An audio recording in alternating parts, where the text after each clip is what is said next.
आषाढ महिना आला की आपल्याला आपसूक कापण्यांचा सुवास जिकडे तिकडे बघायला मिळतो। प्रत्येक महाराष्ट्रीयन घरामधून कापण्यांचा सुगंध सुटलेला असतो आणि ह्या बनवल्याच जातात।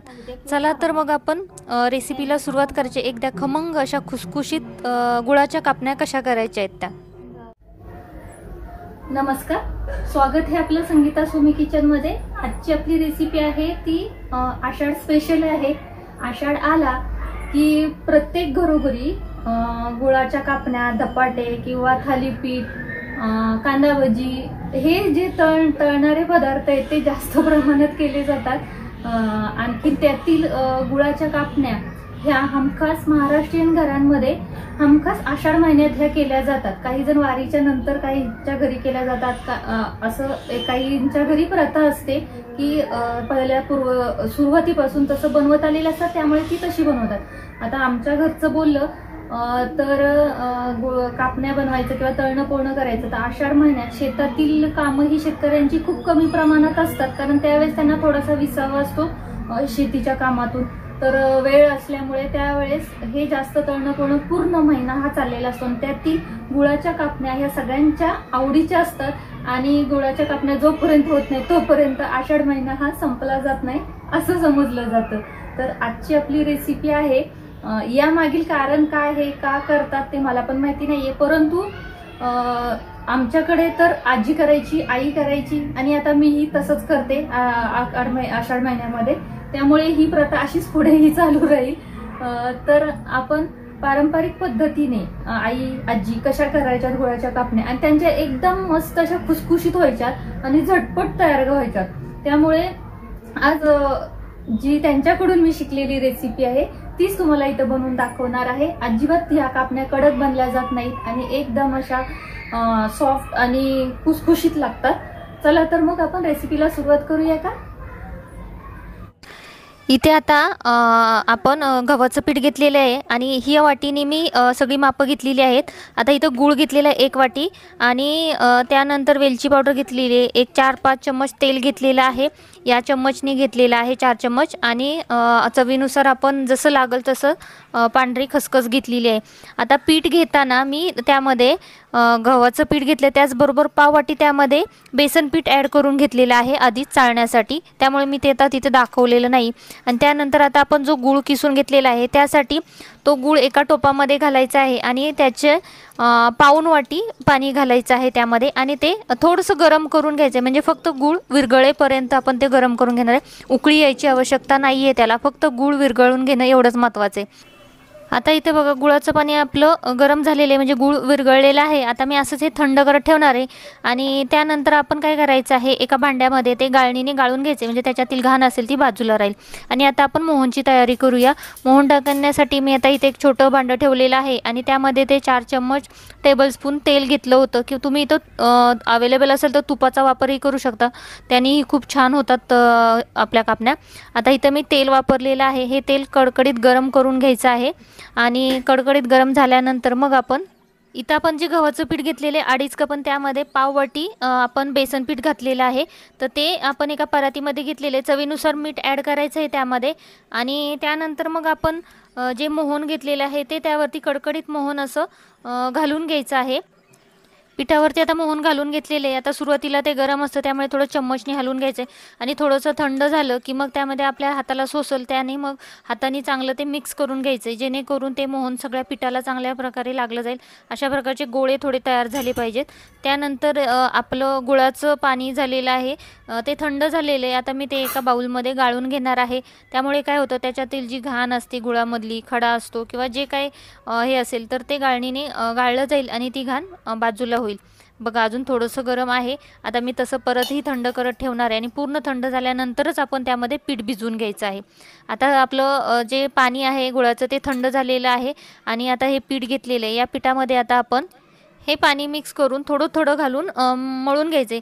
एकदम पाणी घालायचं नाही, त्यामुळे काय होतं पीठ पातळ होईल, त्यामुळे थोडं थोडं पाणी घालून घट्टसर असं पीठ मळून घ्यायचं आहे। एकदम पातळ पण नाही करायचं आणि एकदम घट्ट पण नाही करायचं। इथे मी पाण्याचा थोडा थोडा वापर करून चांगलं घट्टसर असं पीठ मळून घेतलेलं आहे आणि आता आपलं पीठ मळून झालेलं आहे चांगलं। आता आपण त्या पिठावरती थोडंसं बघा आता एकदम 3-4 चम्मच, 3च चम्मच पाणी शिल्लक राहिलेले म्हणजे टेबलस्पून. आता हे तसंच बाजूला ठेवायचं आहे, त्याचा यूज करायचा नाही आहे. पीठ कसं अशा पद्धतीनं झालं पाहिजे की जेणेकरून जास्त पातळ पण नाही झालं पाहिजे आणि जास्त घट्ट पण नाही झालं पाहिजे. त्यामुळं काय होतं, आपली जी कापणी असते ती एकदम घट्ट होत नाही आणि एकदम सॉफ्ट पण राहत नाही. आणखीन आता त्याच्यावरती थोडंसं तेल टाकायचं आहे आणि थोडंसं घुसळून घ्यायचं आहे पीठ. आणि त्यानंतर आता हे पीठ आहे ते एका बाउलमध्ये काढून घेणार आहे. बघा अशा पद्धतीनं पीठ झालं पाहिजे, एवढं घट्ट राहिलं पाहिजे. आणि त्यावरती झाकण ठेवून घ्यायचं आहे. एक 10 ते 15 मिनटासाठी ठेवायचं आहे. आता 10-15 मिनटं आपली झालेली आहेत. आता मी एक कढई घेतलेली आहे लोखंडी आणि त्यामध्ये आता आपण गॅस पेटवून घेऊया आणि त्यामध्ये तळण्यासाठी आपण तेल घालून घेतलेलं आहे. आता आपण जे पीठ घेतलं होतं त्याच्या आता लाटी करायला घेऊया. आता एवढ्या पिठाच्या 4 लाट्या होऊ शकतात. एकदम बारीक पण करायच्या नाही आहेत, कारण एकदम पातळ केलं तर मग त्या कापण्या आहेत ते कडक बनल्या जातात. बघा अशा पद्धतीने मी 4 गोळे तयार करून घेतलेले आहेत आणि ते चांगले स्मूथ करून घेतलेले आहेत. याला तेलाची किंवा पीठ लावायची मला तर आवश्यकता भासलेली नाही आहे. आणि तुम्हाला जर वाटलंच तर पिठाऐवजी तुम्ही तेलावरती ह्या लाटू शकता. आता जी आपण खसखस घेतलेली आहे ती एका साईडनं मी थोडीशी लाटल्यानंतर त्याच्यावरती टाकून घेतलेली, त्यामुळं काय होतं ती चांगली बसली जाते आणि तेलामध्ये जास्त विस्कटली जात नाही. बघा आता एका साईडनं टाकलेली, पण दुसऱ्या साईडनंही मी खसखस लावून घेतलेली. दोन्ही साईडनं एकदम मस्त अशी दिसती आणि तळल्यानंतर खूप छान लागते. खातानाही त्याचा टेस्ट खूप छान लागते खसखसची. आता आपण साईडच्या कडा आहेत त्या एक चौकोन भागामध्ये आपण कट करून घेऊया, म्हणजे कसं होईल, कापण्यांचे आकार असतील ते मस्तपैकी कापण्यांच्या आकारामध्ये येतील. आता बघा अशा पद्धतीने हे आपण कट करून घेतलेलं आहे आणि अशा पद्धतीने कापण्या आपल्या तयार झालेल्या आहेत. आता आपण दुसरी लाटी बघूया की ती एकदम जवळून कशी लाटलेली आणि कशी कापलेली आहे. बघा आता मी एवढी लाटी लाटून झाली की लाटून घ्यायची, कारण की जास्त पातळ करायची नाही. सुरुवातीच्या मी 2 लाट्या आहेत त्या पातळ थोड्याशा करून घेते, कारण मुलांना थोड्या काय म्हणतात एकदम पातळ अशा खुसखुशीत आवडतात. त्या कसं त्यांचे दात चांगले असल्यामुळे ते कडकड खाऊ शकतात थोडे. आणि त्यानंतर मी लाटी लाटल्यानंतर दोन्ही साईडनी खसखस लावून घेतलेली आहे आणि परत थोडंसं लाटलेलं आहे, त्यामुळे ती खसखस आहे ना ती दाबून बसती आणि तेलामध्ये सुटली जात नाही, म्हणजे जास्त बाहेर निघत नाही. आणि तुम्हाला जर सॉफ्ट पाहिजे असतील किंवा थोड्याशा कसं वयस्कर लोक आपल्या घरात असतील तर त्यांच्यासाठी थोड्याशा जाड करायच्या. आता एवढ्या तुम्ही पातळ केल्या तर याच्या कडकडीत थोड्याशा कुरकुरीत होतात. तर मुलांना त्या आवडतात, पण वयस्कर लोकांना त्या चावल्या जात नाहीत. त्यासाठी त्यांच्यासाठी थोड्याशा आपण मी एक लाटी दाखवणार आहे की ती आपण जाडमध्ये थोड्याशा करून घेऊया. त्यामुळे काय होईल, त्या त्यांना खायला इझिली जातात आणि मुलांसाठी ह्या आवडीच्या असतात. तशा प्रकारे तुम्हाला जशा हव्यात तशा तुम्ही लाटू शकता. इथं तुम्ही गोल लाटी लाटूनही अशा प्रकारे कड देऊ शकता आणि साईडच्या कडा आहेत त्या थोड्याशा काढून परत आपण त्याची लाटी बनवू शकता. आता आपल्या कापण्या तयार झालेल्या आहेत.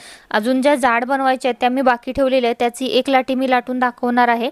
बघा आता आपलं तेल गरम झालेलं आहे, मीडियम गरम झालेलं आहे, जास्त कडक करायचं नाही. त्यामुळे काय होतात, मग एकदम भाजल्या जातात, वरून काळ्या पडतात आणि आतून मग त्या जरा कच्च्या राहतात. तर त्यासाठी मीडियम तेल गरम करायचं आहे आणि त्यावरती तळायला घ्यायचे आहेत. बघा अशा पद्धतीनं तळल्यात की काय होतं, जेव्हा आपल्या म्हणजे तळलेल्या होतात कापण्या त्यावेळेस त्यांचे बुडबुडे हे कमी होतात पूर्णपणे. आणखीन जास्त काळ्या होईपर्यंत तळायच्या नाही, कारण की काय होतं, या कापण्या ठेवल्यानंतर मग थोड्या वेळाने त्यांचा कलर असतो तो आणखीन डार्क ब्राऊन होत जातो. त्यामुळे थोडंसं एकदम कच्च्या पण नाही काढायच्या आणि जास्त डार्कमध्ये पण नाही तळायच्या, ज्या मीडियममध्ये तळून घ्यायच्या. त्यामुळे नंतर त्यांचा कलर हा पूर्ण डार्क होत नाही. बघा अशा पद्धतीनं कापण्या तळून घ्यायच्या आहेत. आता मी अशाच या बाकीच्याही सगळ्या कापण्या तळून घेणार आहे. खूप अशा अप्रतिम लागतात आणि पावसामध्ये मस्तपैकी इकडून तिकडून आल्यानंतर चहाचा कप घ्यायचा, त्याच्याबरोबर कधी 4 चकली, कधी 4 शंकरपाळी कापणी ह्या खायला खूप छान वाटतं. आणि अशा पद्धतीनं बनवलेली जी कापणी आहे ती अजिबात कडक बनत नाही. आणि तुम्हाला हवं असेल तर मी तुम्हाला दाखवते की जाड कापणी केल्यानंतर कशी ती थोडी सॉफ्ट होते, की आपल्या घरातील वयस्कर लोकांना खाण्यासाठी एकदम अप्रतिम अशी लागते आणि तीही खाऊ शकतात. बघा आता इथं आपण लाटी जाड लाटून घेतलेली आहे आणि आता बघा ही पहिली ही पातळमध्ये लाटली होती आणि ही मी जाडमध्ये लाटलेली. बघा त्यातील फरक दिसतोय की नाही. आता ही पातळ लाटलेली आहे ना ती मुलांसाठी ठीक आहे की ते कडक खातात मुलं, त्यासाठी मी कडक केलेले आहेत. आणि जर तुमच्या घरामध्ये वयस्कर असतील तर त्यांच्यासाठी अशा पद्धतीने बघा. आता ही जाड तळलेली आहे तर ती एकदम सॉफ्ट झालेली आहे आणि खायलाही खूप छान लागते. तर अशा पद्धतीनं तुम्ही दोन्ही प्रकारच्या कापण्या करू शकता की मुलांसाठीही उपयोगी पडतात आणि वयस्कर लोकांसाठीही उपयोगी पडतात. चला तर मग आता ह्याही कापण्या मी अशाच पद्धतीने एकदम ब्राऊन होईपर्यंत छानपैकी तळून घेतलेल्या आहेत आणि एकदम अशा खुसखुशीत झालेल्या आहेत. त्यात कापण्यांचा सुगंध अख्ख्या घरामध्ये दरवळलेला आहे. बघा आता आपण चेक करूया कापण्या कशा झालेल्या. बघा आता ह्या जाड आहेत आणि ह्या पातळमध्ये आहेत. बघा जाड एकदम सॉफ्ट झालेल्या आहेत आणि ज्या पातळ आहेत त्या थोड्या चांगल्या खुसखुशीत झालेल्या आहेत. तर अशा पद्धतीने मी दोन्ही टाईपमध्ये कापण्या करू शकता. तुम्हाला ही रेसिपी आवडली असली तर नक्की एकदा अशा पद्धतीने बनवून बघा, ट्राय करून बघा आणि चॅनलला लाईक, शेअर आणि सबस्क्राईब करायला विसरू नका. बेल आयकॉन प्रेस करा, त्यामुळे तुम्हाला अशाच नवनवीन रेसिपीचे नोटिफिकेशन येतात. इथं आता बघा गव्हाच्या पिठापासून बनवलेली चकली आहे आणि अशी याही रेसिपी तुम्ही यूट्यूबवरती पाहू शकता. थँक्यू.